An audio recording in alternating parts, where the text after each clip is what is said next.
Okay. Did you have a good meal? Yeah. All right. Yeah. Did Emmanuel treat us right here? Yeah. Woo! If nothing else, they feed you well. So that's good. Okay.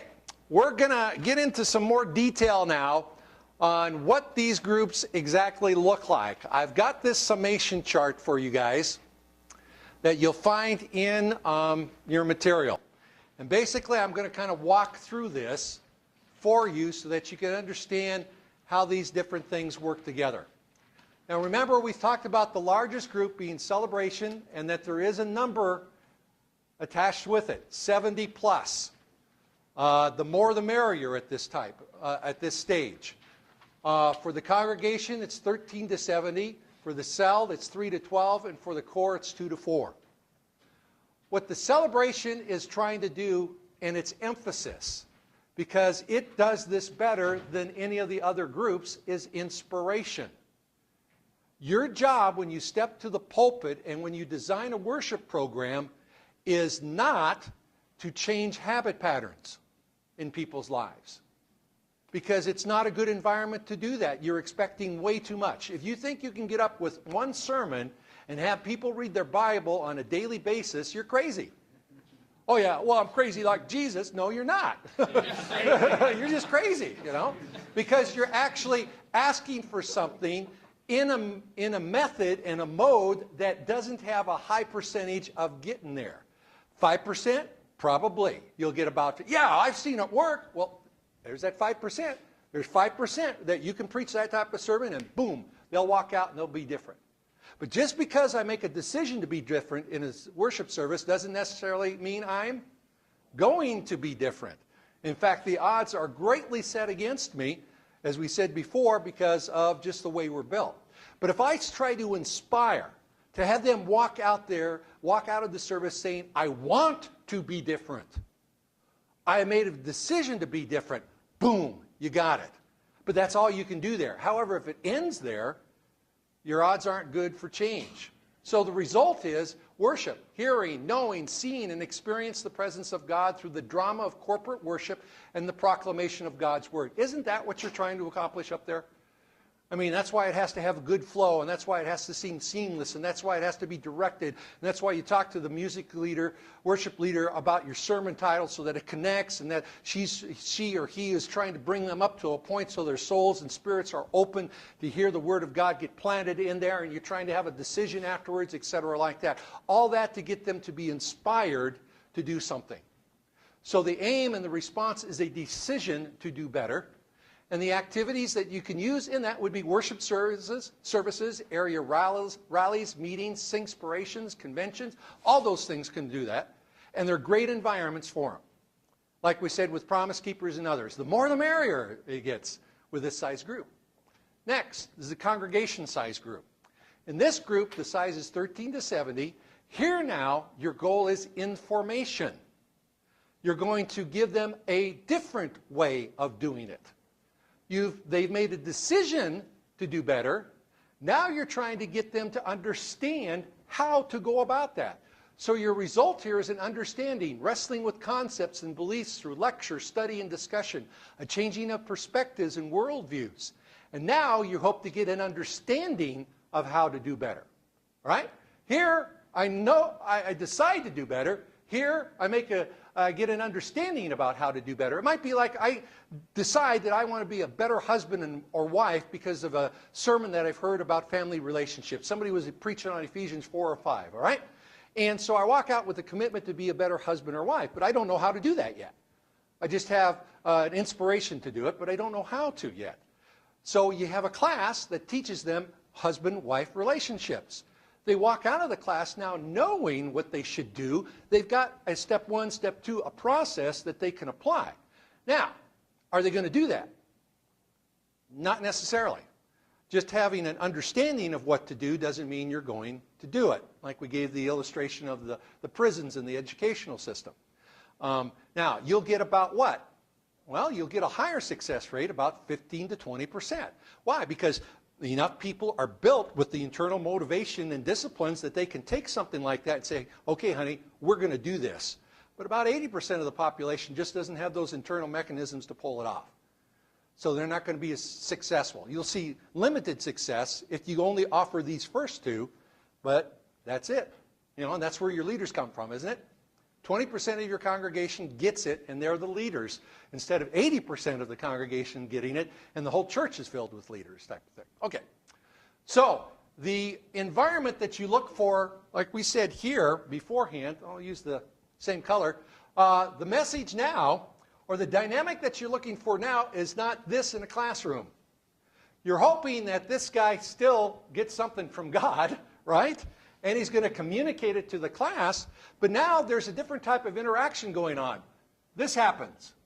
Question and answer. There's some dialogue going on. There's a little bit of this happening too, right?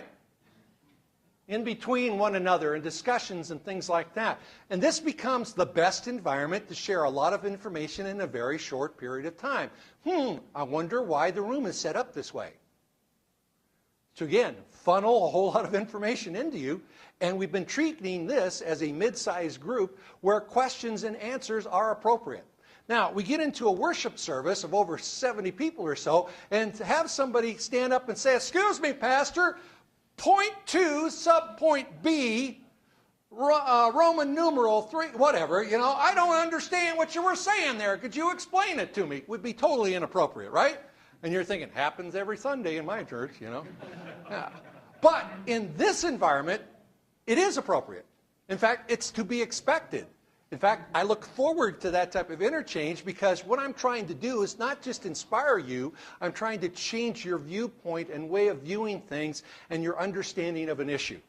So I'm going to a next depth and level, but I can't do that as well in a huge group. Why? Because we don't have this going on. This makes for a better environment. Would you agree with that? As far as learning information goes? Sure it does, yeah. Because you can say, "I don't understand that, explain that better to me," or, you know, I read the audience and try to go with the quizzical looks on your faces and things like that. All right, so we want this type of interaction going on in that level. The next level is the cell level, where application is what you're aiming for now. Okay? I decide to do better, understand how to do better, and now I get an ability to do better through this. This is the integration of beliefs into lifestyle, wrestling with the lordship of life issues. All right, I know I should do that. Help me to do that. Give me a way to do that. Give me baby steps. Hold me accountable. Well, what do you think you'd be able to accomplish this week? What's reasonable for you to set a goal for? How can I help you get there? Those type of things are going on. Changing attitudes and actions through sharing and being held accountable. Now let me say this about accountability. You have to have it for discipleship.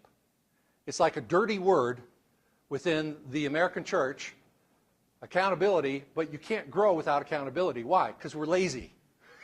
You know, we will let ourselves off the hook like that. Just knowing that I have somebody checking up on me in an area makes me do better. Doesn't it make you do better? Sure does. That's why they're called grades. That's somebody checking up on you, being held accountable. Now, here, you're in class, in seminary, and there is always a bibliography of required reading, and then there's a section called what? Recommended reading. Did you ever read the recommended reading? Yes. Ha! This one does. Yeah. There's the 5%, you know, yeah, with it. Now, why didn't the rest of us read the recommended reading? Because it wasn't required. In other words, we weren't being held accountable. Lazy. Yeah, we're just naturally lazy. We'll look for the path of least resistance. That is there. So that's just normal for us to do.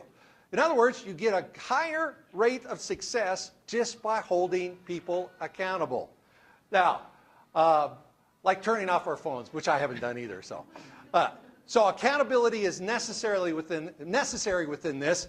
And the type of places you can do it, small group ministries, discipleship group, you can do it men's and women's groups if they're small group sized, not mid-sized, but small group sized, couples groups, ministry teams, and things like that. Now, so if I want to accomplish this type of interaction, and then also I'll back up there like that. If I want to accomplish the type of interaction we're talking about now, does how I set up the room matter? Yeah. I don't want rows here. Why? Because I want what to happen? Yeah. See, I want that to go on. I don't want, no longer is this teacher or pastor or leader directed. It's now, this might be, let's say this is the leader here, but it's not where the leader's doing this. Right? That's not a good small group. A good small group has the leader doing what? Making sure it happens. Yeah. Every so often, he's trying to get this to happen, right? He's getting the group as he's guiding them, but he's getting the group to work through it together to accomplish it. This is the best environment because that's where we're asking each other questions, we're figuring this out together, we're laying our lives out, and we're holding each other accountable to the spiritual disciplines and also to the changes that we said we wanted to do. See, accountability is where I get into a relationship where I ask you to help me accomplish the goals that I said I wanted to accomplish. I don't ask you to help me accomplish goals I don't want to accomplish. I ask you to help me accomplish the goals I said I wanted to do. And that's what loving accountability is. It's not a stick. It's a method to lovingly encourage and help people to get where they want to go. The last one is the core. Now we're looking for affirmation. This is the preservation of beliefs and lifestyle, the reaffirming of what we are committed to and finding support, help, and accountability in solving life problems and keeping our commitments to God and to others.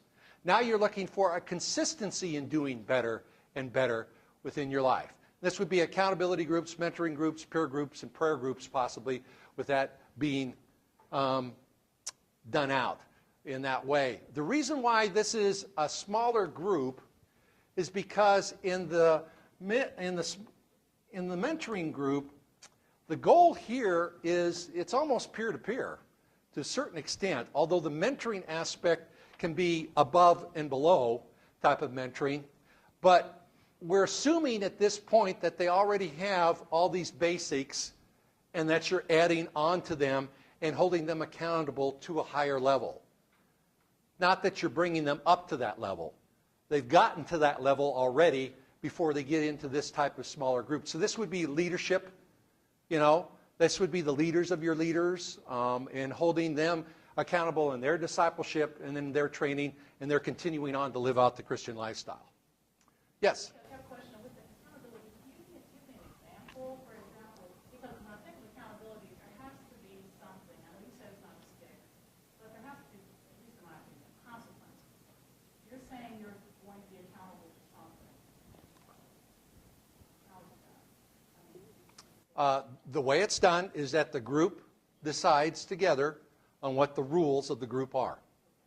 And they sign a covenant that states it clearly how often they're going to meet, what the expectations are, what the requirements are on homework, on scripture memory, on the disciplines, etc. like that, and how long the group is going to last, and what the attendance expectations are, and everything else. And then you allow the group to hack on that. Well, I got a problem with this. Well, how about that? And there's some bend. You can bend a little bit here, something like that, and work out something that the group then agrees to. Then they sign off on it. And then, after they sign off, it's not an emergency, it really isn't. They sign off, and you have two copies. One copy they keep, and what do you think happens to the other copy? They give it to the leader, and the leader hangs on to it. And let's say a person isn't keeping the covenant. They've missed 2 or 3 weeks. They're not doing the memory work. They're struggling with the personal quiet times, whatever they're not doing the homework or something like that, and you're seeing the pattern that is there. What do you do as a leader? Well, first of all, you go to their accountability partner and you ask them what's going on. And you brainstorm with the accountability partner how to get his accountability partner where he needs to be. And I tell accountability partners that your success is not measured in just you being successful in this group. Your success is also measured in your accountability partner being successful. In other words, you're not really successful unless they are. Well, that's a different way of looking at things now. Now, I got to think about this person and really be concerned about him because that's part of my success too, making sure that happens. And so he might come to that person and say, you know, we're having a problem here. What's going on in your life? How can I help you do that? Do I need to call you on a regular basis or something like that? I'll give you an example. I told you about the South Lakeshore Accountability Group, or a group that I trained a year before we launched our small group system. And actually, we had 3 groups going at the same time. I taught 2 and my associate taught 1. So we had about 30 leaders that we could launch when the time came from, but it took us a year to get there. Anyway, one of the guys in the accountability group, or in the group, was just sharing as we were going around about how they're doing with their disciplines and all. It says, I am really having trouble getting up in the morning to do my quiet time. And if I don't do it first thing in the morning, it's kind of like me. If I don't do it first thing, you know, it gets by me and I let it slide by. And so, you know, the alarm goes off and I hit the snooze alarm and I don't get up early enough. And so I said, well, how can I help you with that? How about this? How about I call you? No, that would wake up your entire family if I call you at 6 o'clock every morning. Okay, how about this? How about you call me at 6 o'clock, because I'm supposed to be up by that time. And if I don't hear from you by 6:05, I will call you. So, okay, yeah, that sounds like that'll work. That'll be my motivation. Guess what? I got a wake-up call for 6 months. 6 o'clock. Couldn't sleep in. But it worked. That's all he needed. That's it. He just needed some accountability. And that pushed him to the point where he was able to handle it. Now, if he wasn't able to handle it past that point, then we'd have to talk some more. We'd have to brainstorm. Actually, with people about that time frame, you say, okay, are you a morning person or are you an evening person? Let's figure out what works for you, because different strokes for different folks. And so it's not like you have to do it at this time. You just figure out how best the person can accomplish it and then help them accomplish those goals. All right? Yes? I just heard a little bit of this in your different strokes for different strokes, different folks' response. And I'm all with you on the, this is what accountability actually looks like. How do you, because when you start getting into that kind of level of accountability, most folks truly don't really want that.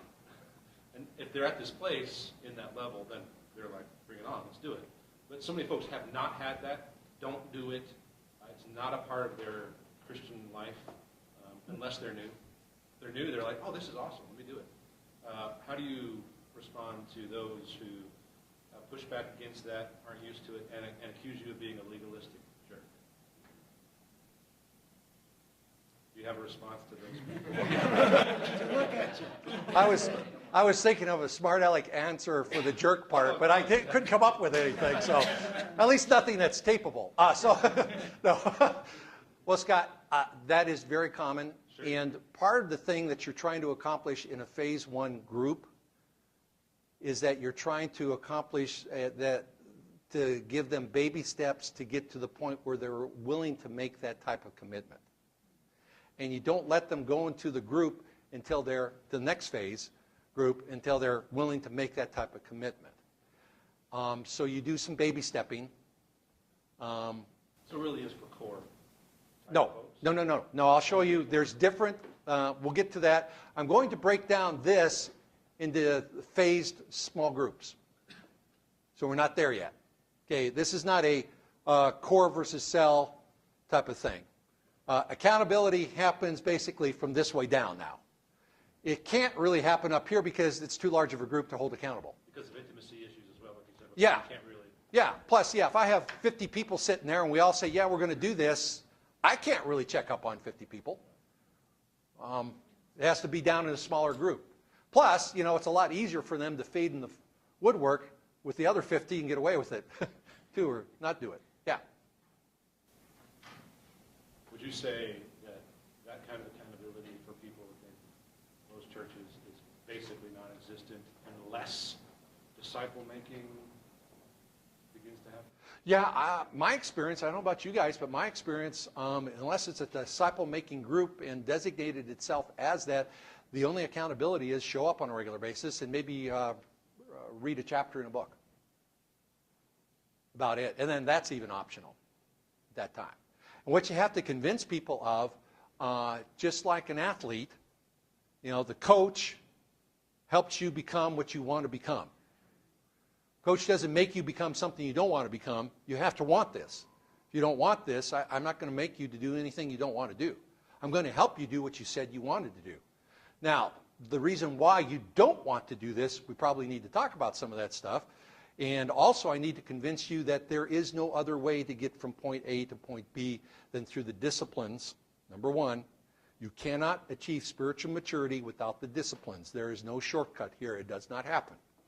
I wish there was. I wish I had a magic wand. I wish I had a 25-pound King James Bible I could smack you over the head with it. Shazam! You got it! But it doesn't happen that way. It just takes the disciplines, and the disciplines have to be a part of it, and accountability has to be a part of that too, because the failure rate is just so high. And I got to help convince you that this is the only way. I can't get you to spiritual maturity. You're going to be stuck, and they have to acknowledge that. Part of the thing is that this will happen. Some of your groups are just not going to want to do this, and so you got to make a decision. I either blow up the stump, or else I plow around it. If I blow it up, there's consequences. Sometimes that's the best thing to do. Or pull it out, maybe a more gentle term with that. Or plow around it. Now, in plowing around it, you have another danger, is that if you got a field full of stumps, you don't get a crop. So there's a balance here that I got to do. However, if I've got enough of these small groups that are doing well discipling-wise, they'll do what I call peek over the fence stuff. They'll start going, they're sure having lots of fun over there. Wow, have you seen the growth in those people? Susie's different than she was a year ago. Maybe I want some of that stuff. And that's what you hope happens. Well, not so much that, as much as that they'll figure it out on themselves that this isn't as good as what we're offering them.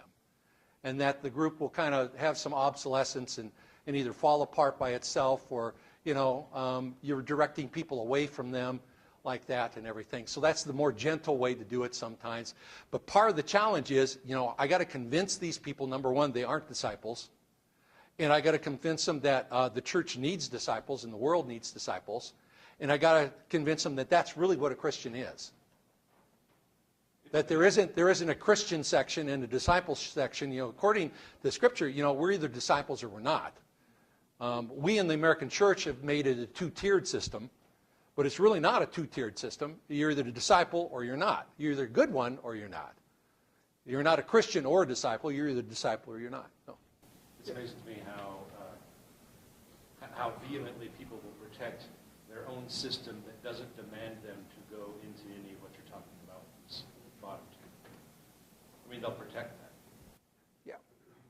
Well, part of that's human nature. In some way, it's meant a need and is meeting a need. You just have to kind of convince them you can get your needs better met in this way. And that's part of the challenge. And that has to do with education and giving them examples to see what it's like, and developing leaders first. You don't launch a small group system for disciple making unless you've discipled some leaders first, and they've experienced it firsthand. And you'll have a 70-year-old elder come up to you at the end of the 9 months and say, Kevin, I haven't grown so much as I have in the last 9 months in my entire life as a Christian.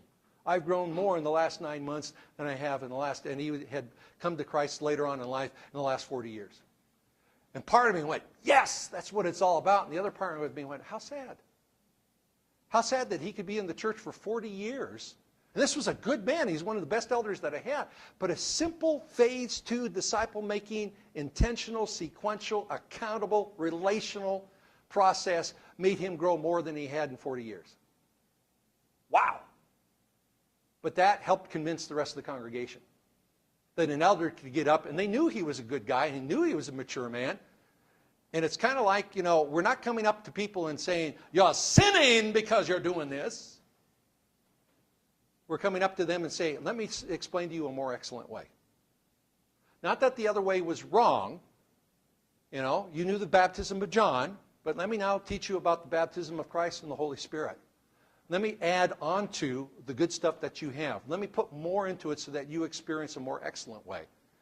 And so part of it is being smart enough not to set up antagonistically as much as saying, hey guys, I think there's something more that we haven't explored yet. All right, make sense? Let's do a quick review here.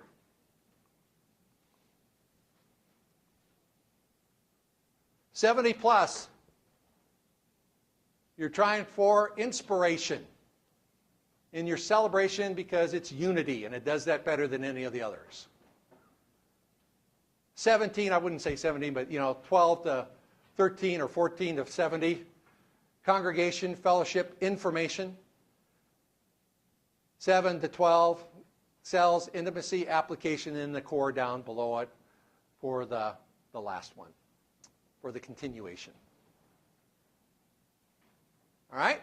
Now, let's get a little more specific on what that looks like in a church.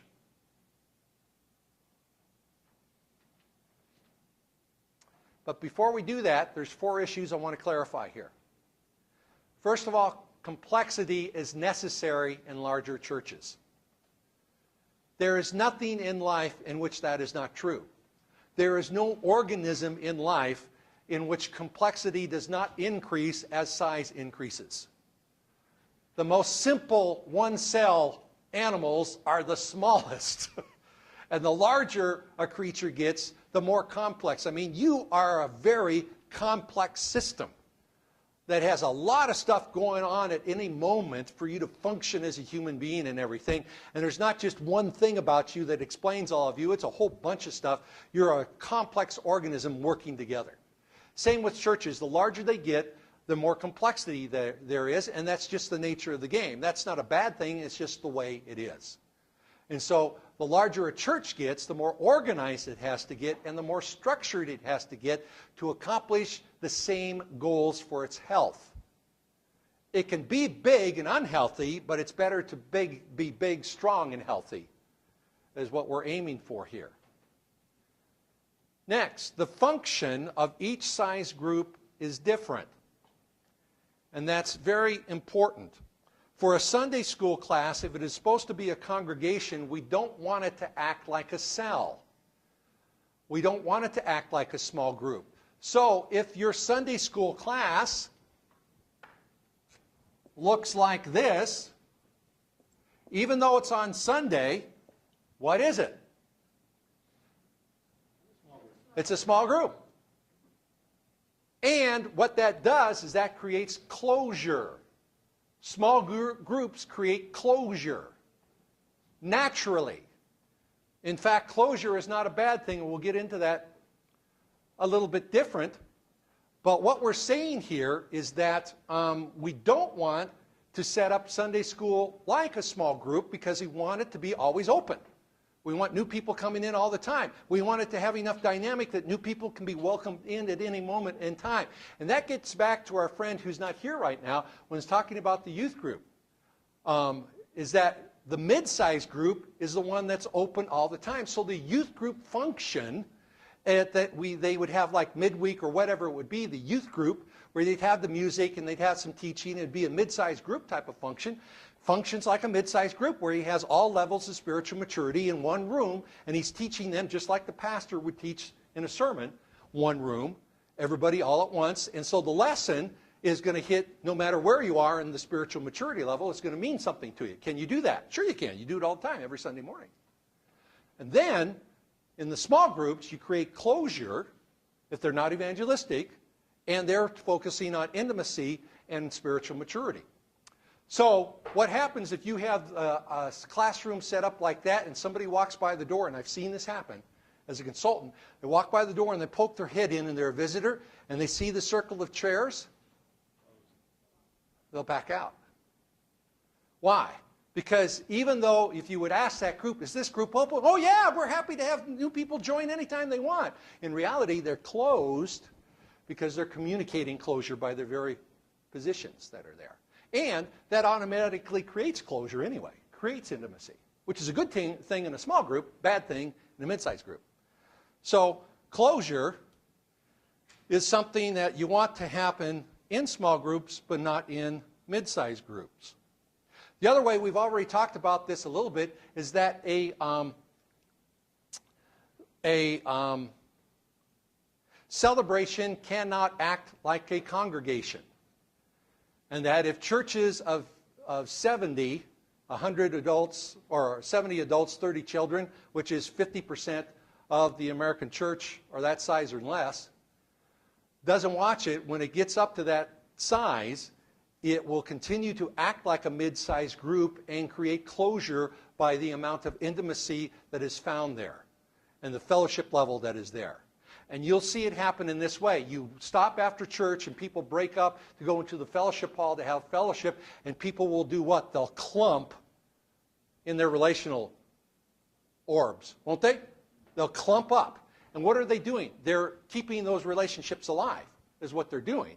And so when you hit 70, you have to make a choice to add a new relationship, since this hard drive doesn't go past 70 really, and it's too much time and energy and effort to keep old relationships going in a group this size and to add new ones to it. I have to make a choice. Either I jettison an old relationship to create the new one, and I say I'm going to ignore this old relationship. Sounds harsh, doesn't it? But in reality, I have to do that to make time for the new relationship in a group that's 70 or more. And what most people will do, because they're human beings, is that they will ignore the new one and they'll keep the valued old ones going. But in a group of 30, I have time to both keep my relationships going with my people that are there and to add new ones into it at the same time. So if a church doesn't watch it, it can close itself off at the 70 level just because of that. All right.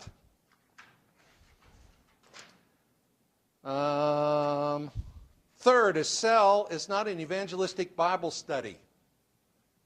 Now, there's a place and a time for evangelistic Bible studies, and we'll talk about that some.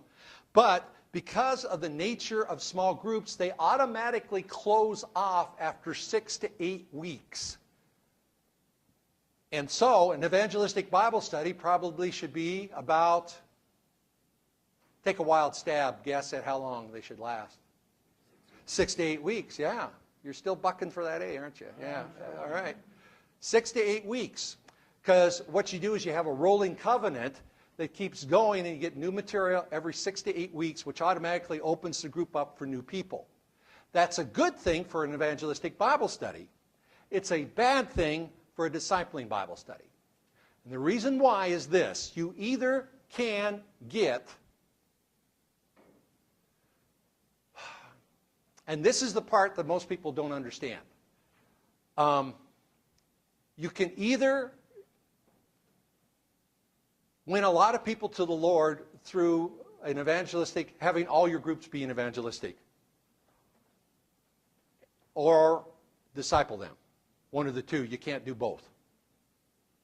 And the reason why is this. You've developed a group. It's gotten the intimacy. The masks are starting to come off. We're starting to get into each other's lives. And somebody new shows up. What happens to the intimacy level?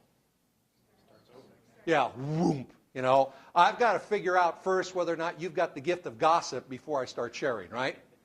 If you do have the gift of gossip, I'm not going to say anything there. So the intimacy level goes down. The other problem is this, too. You've got a new person come in, and their maturity level is down here, and you've gotten this group to get up here. What does the group automatically do? Lowest common denominator. Happens every time. Why? Because we're good Christian folks, and we don't want to leave anybody behind. And so back down it goes. The group gets up to a certain level. New person comes in. Back down it goes. Up it goes. Down it goes. Never gets past a certain level.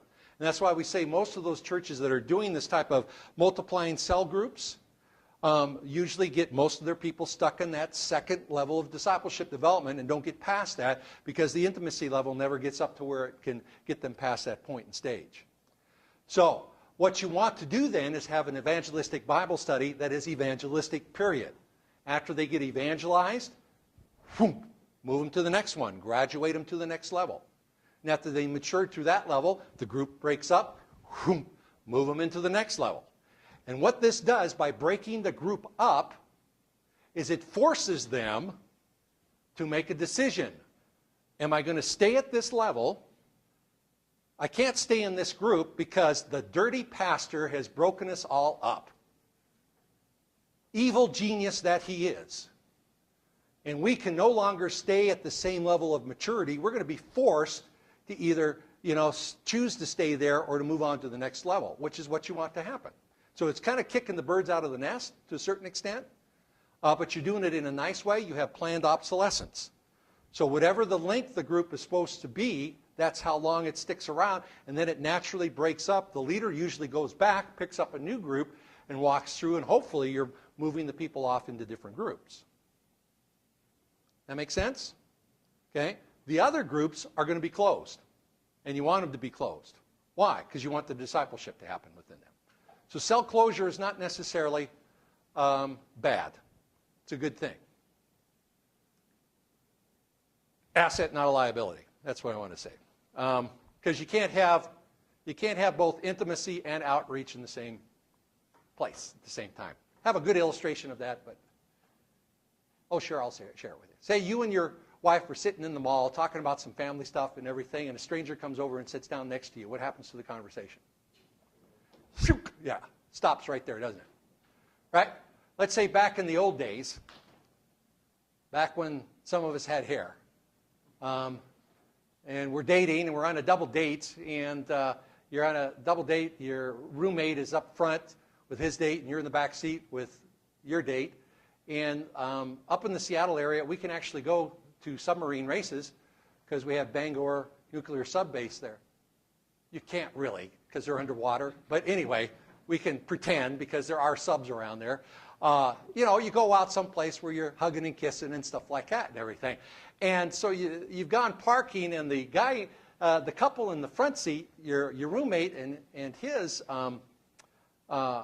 date, the difference between them and yours is that they're engaged to each other, and you're on a blind date. I mean, she can't see a thing.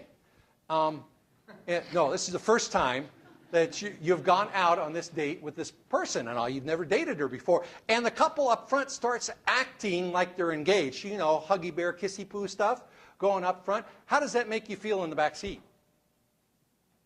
I've had somebody say lonely. But how does that make you feel in the back seat? Uncomfortable. All right. Illustration number 1 shows that newcomers crush and stifle intimacy. When a person comes into a group where intimacy is occurring, it goes away. Example number 2 shows where intimacy makes outsiders feel what? Uncomfortable. And the problem is, if we have a group that has created closure that we want to be open, it takes effort by somebody from the outside to break through, and real willpower, even though, again, the group would say, we're open to having people come in.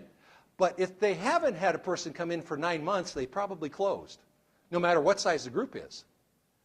And so that intimacy level that the group creates actually becomes a barrier for new people to get in. And these are some of the things that we were talking about. You can do all the discipling things right, but if you don't have some of these sociological things figured out, it'll stop your growth as a church. Does that make sense to you? Okay? So those are 4 important things there about these small groups. Now,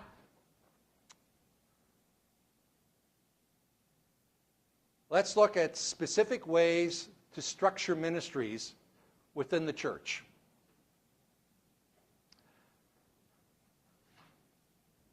Come on. There we go. All right. 4 things I want to talk about first. First of all, or I'm just going to write these all 4 down, and you'll see them up there. To have disciple-making small groups, they need to be intentional, sequential,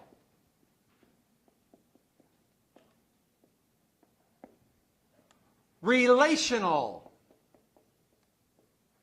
That's my last one. Yeah. And accountable. If you leave out any one of these 4 things, it's not a disciple-making small group. Why? Because you need all 4 of these to make it work. If you have someone getting together and there's no intentional purpose, there's no direction, it becomes basically floundering. If there's no sequence, then you're going to get things out of sequence and you're going to get arrested development because you've made them do things that they're not ready for, demanded of them things they're not ready for. They'll rebel against it, or else they won't get what they need as the foundation structure underneath them. So you might say under layered sequential that this is also layered. There's my intentional discipleship thing, and then my sequential one coming up. Same thing, a layered sequential approach. Why relational? Well, because, I'll rush through this a little bit faster. There we go. Why relational? Because again, unless I have a relationship with you, you don't earn the right to ask the hard questions, and I don't care whether or not you know I'm not doing something. Parents that have problem with children and their grades,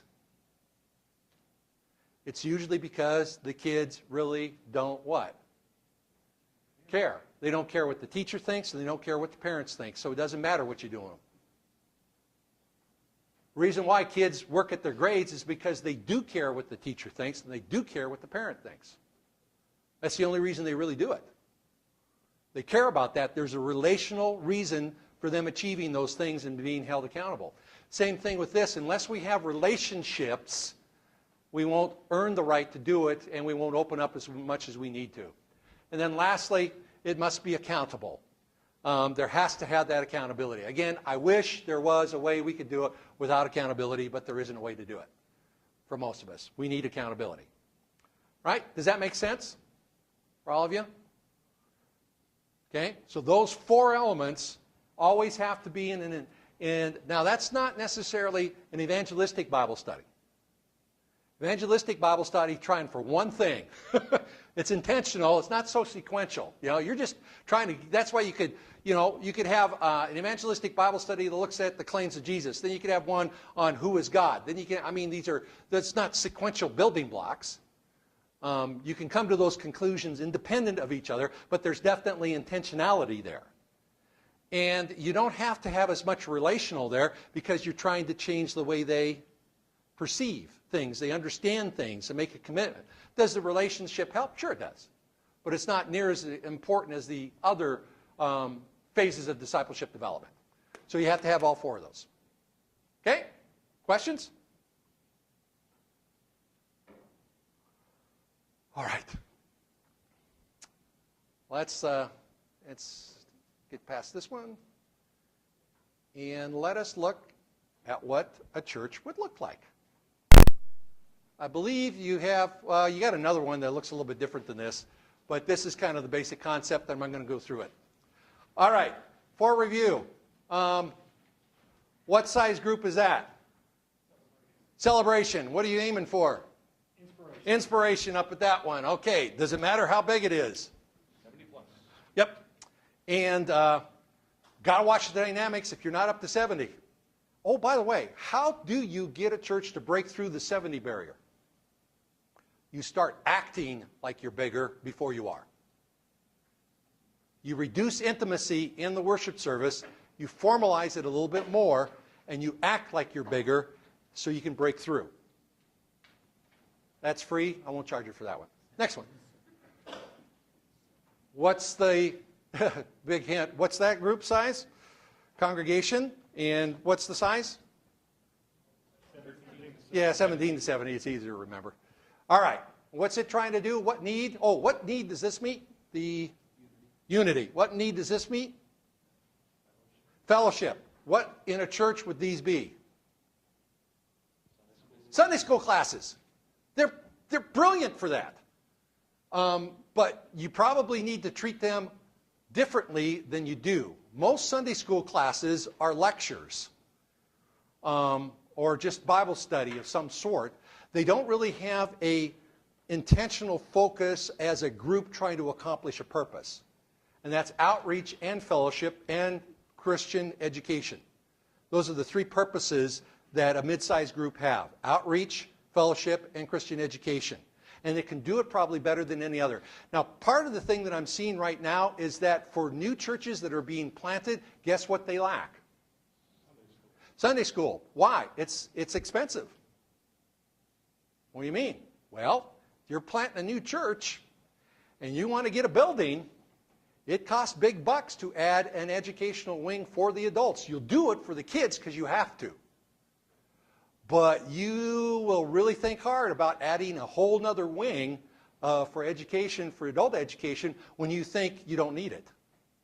But then you kind of hamstring yourself, because this is, again, where else are you going to do this? Well, we'll have seminars.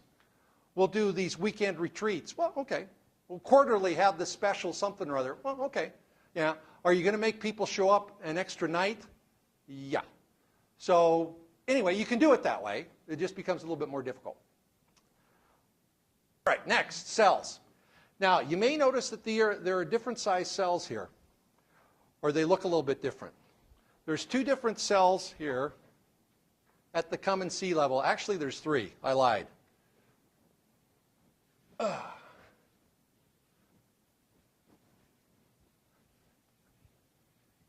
Let's use a different color.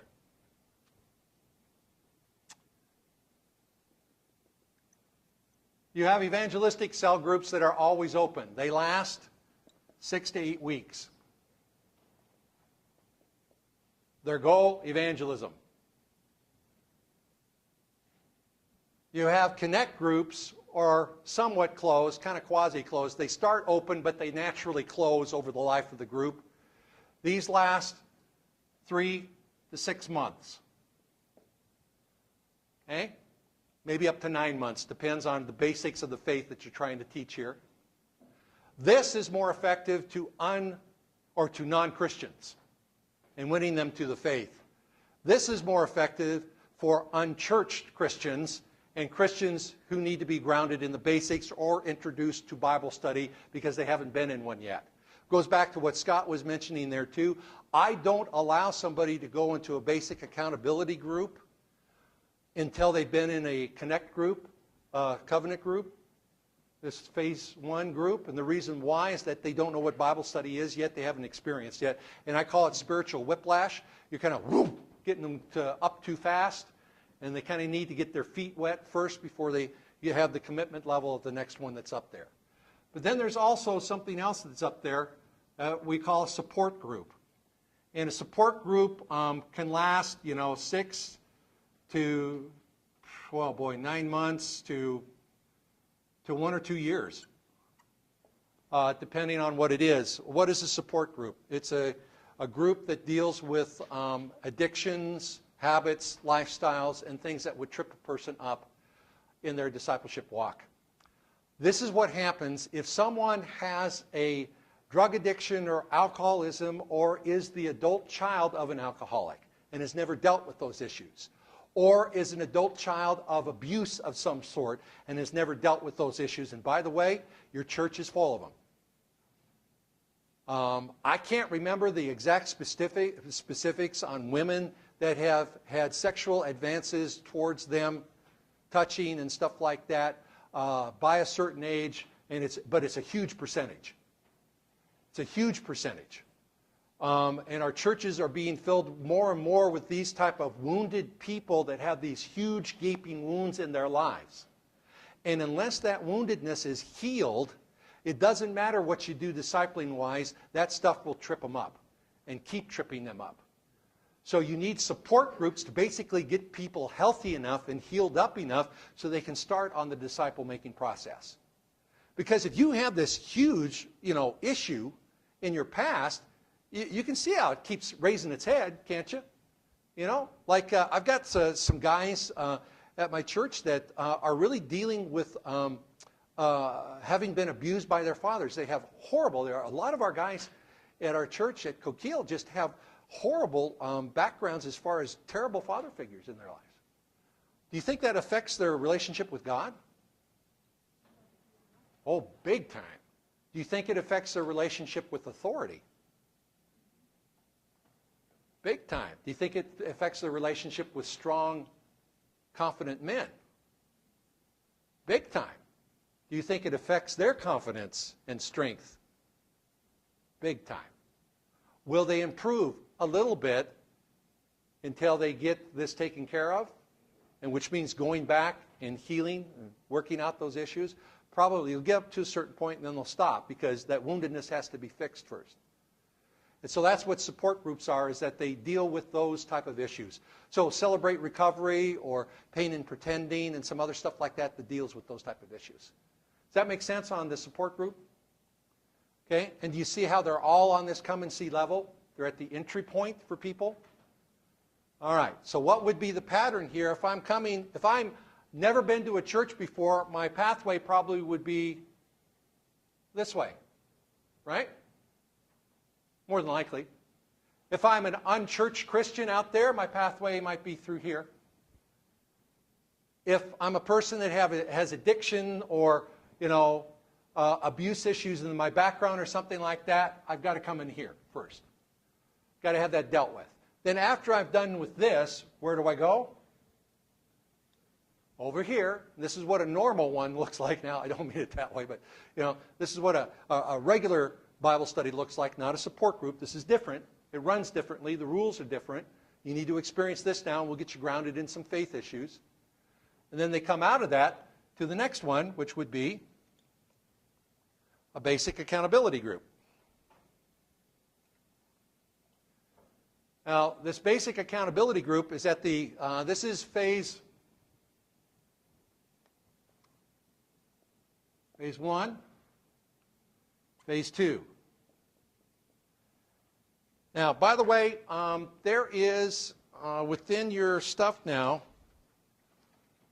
not a description, but let me see if I got. Yeah, it's this thing that compares and contrasts the groups all the way down the road. You see that, this page, these pages? And so it begins a comparison and contrast of what each one of those groups does. Now, in this phase 2, how long does it last? 9 to 12 months. You're still getting an A. All right. Some churches lengthen it to 12 months to 2 years. And the reason why is just we've got more catch-up time. By the way, I never really did explain. Why does it seem like our systems that used to work in the 50s aren't working anymore?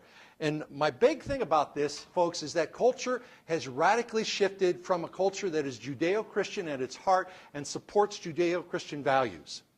And so, the church was like here and the culture was right here, underneath it. But because of the 60s, because of progressive movements and stuff like that, there has been an intentional process to move the country away from that, and the morals and values of the country have started to go down, and what's happened to the morals and values of the church? Yeah, it's followed with that. So when it used to be in the 50s, and we would take a guy out of the world into the church, we just had to tweak him a little bit. I mean, he had the same values and the same ethics and morals because the country supported those values, ethics, and morals. Now, we are light years away. Values, ethics, morals, worldview, etc. like that. We have a huge gap to overcome to bring them up just to where we were back in the 1950s at the starting point with that. So we've got to argue against them that Jesus is the way, the truth, the life.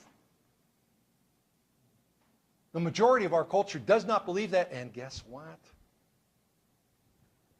The majority of your church does, statistically. And you're thinking, well, I've been preaching that for umpteen years. Yeah, but culture is a powerful, potent force that draws people away from that truth. And they really kind of are a little schizoid in their living and their thinking. At church, there's one thing, but they get out into the world, there's a different set that's there. And so we have a lot of work to do. And that's why we need more focus groups like this to get them up to the point that we're talking about here. Does that make sense, Dan?